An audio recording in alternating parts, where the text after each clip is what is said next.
The Underworld of Terry Goodkind's books is much more kind of, you know, multi-layered. The Underworld isn't exactly like a Christian hell. There isn't like heaven and hell. The good guys go here, the bad guys go there. It's more like the Greek underworld where everybody goes. And you're all in there together. You know, the Underworld isn't necessarily all terrible. Like Dante's Inferno, there are different levels of it. But we wanted a very visceral representation that, since we were going to open a tear in the veil and a crack into the underworld, and this was a terrible thing, and that the explosion of the boxes of Orden had kind of upset the balance of the underworld we wanted to show was the horrible place where you absolutely would not want to spend eternity.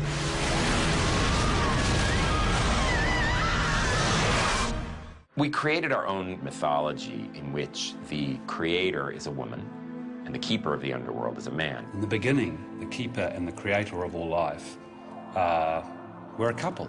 They loved each other, and they created humans. They created life.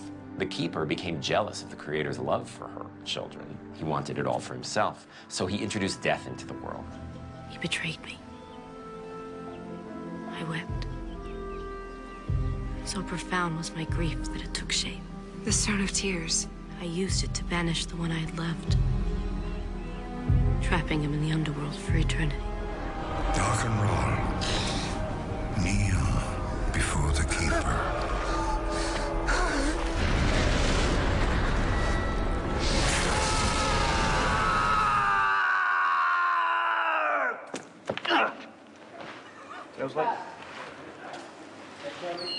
The keeper has magically reached out from the underworld and burnt his mark into Richard's flesh, which means every soul that Richard kills goes to hell.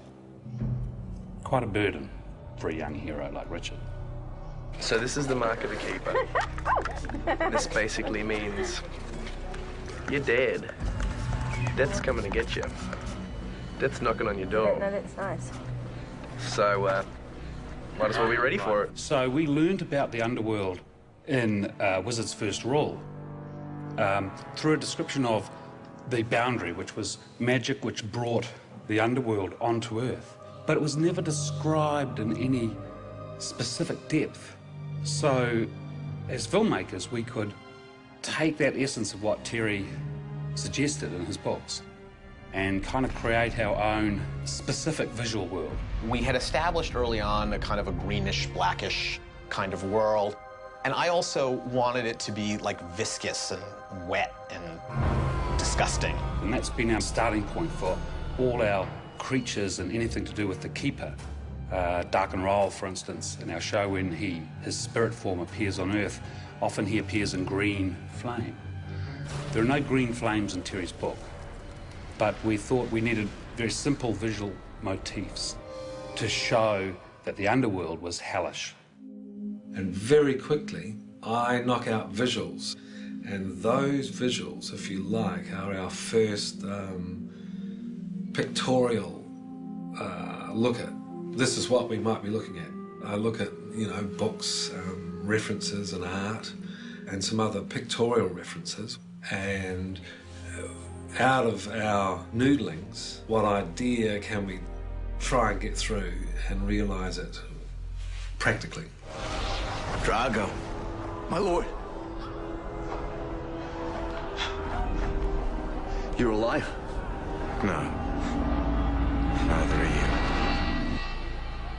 We knew we needed a real practical set to shoot in so that we could, you know, when we were doing close-ups of Dark and Raw or Richard or whoever was appearing in the underworld at a given moment, we had a set to shoot in so that every shot wasn't an expensive visual effects shot. There are usually preliminary conversations between the writers about how they would like to visualize this, and then that gets translated down to script, and the script comes down to us at the production level, and we look at it and we start talking about what we think we would like it to be. Mark showed up at our first production meeting with a little model to explain conceptually what he would like the underworld to be and how he thought we should approach it.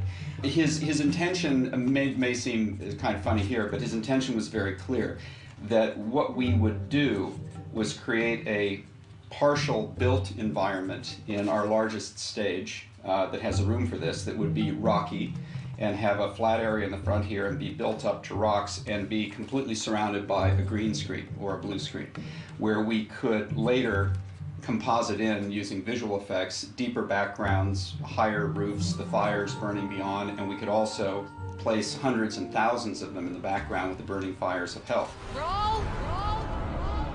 So, you want to be a Baneling? As a practical idea, it's worked for us because it allows us to make the underworld as large as we need it to be, which is where we see it in the episode 201, where Rawl first finds himself in the underworld. And it also allows us to go into a smaller area, and we can rebuild our stage rocks and use a smaller portion of green screen or no green screen at all. As part of this season, we wanted to push the effects further than we had last season, and this is sort of permeated into the underworld. All the fire and all the thousands of wandering souls are all additional. We did something which is a little risky, which is this idea of these writhing bodies. We had long discussions because we knew people were going to appear in the underworld and then leave the underworld, and what would they look like in the underworld? Would they show up in the underworld wearing the clothes that they wore? And Mark Beasley was very passionate about the fact that they should be naked, which I agreed with completely, but it presented production challenges. We brought in groups of actors, models, dancers, people who could really move, and shot them against blue screen. And we can take 3 people and make it 6 and make it 9 and make it 12, and we can endlessly duplicate them to create a sea of writhing humanity in the underworld that supports the very large vision that Mark had. On American ABC television, how do you have 20 naked people and not show them?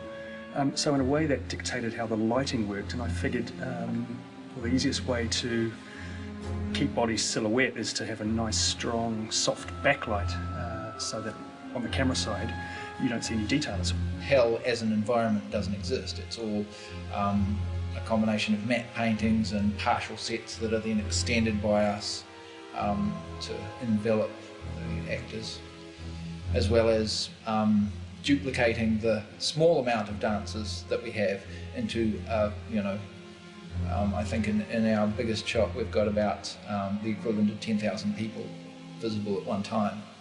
And since it started with 16 dancers, I thought that was, pretty good.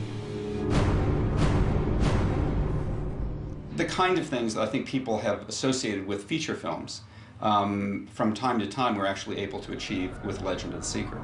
And I think it adds to the scope and the entertainment value of the show. I think for something that's hard to represent, Hell, I think, we did a pretty decent job and made it recognizable, but hopefully original enough that it doesn't feel like a cliched version of Hell, I hope.